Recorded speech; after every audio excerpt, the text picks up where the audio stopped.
मुदाकरात्तमोदकं सदा विमुक्तिसाधकं कलाधरावतंसकं विलासिलोकरक्षकम् अनायकैकनायकं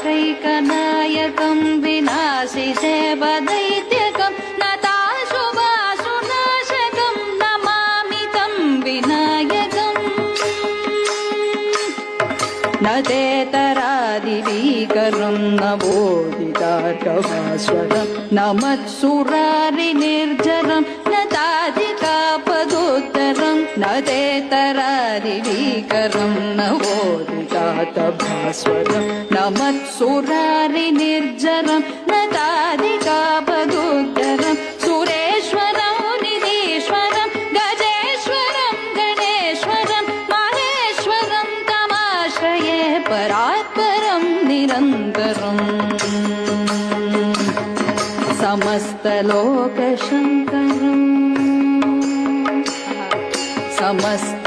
समस्तलोकशङ्करं निरस्तदैत्यकुञ्जरं दरेतरोदरं वरं वरे भवत्रमक्षरं समस्तलोकशङ्करं निरस्तदैत्यकुञ्जरं दरेतरोदरं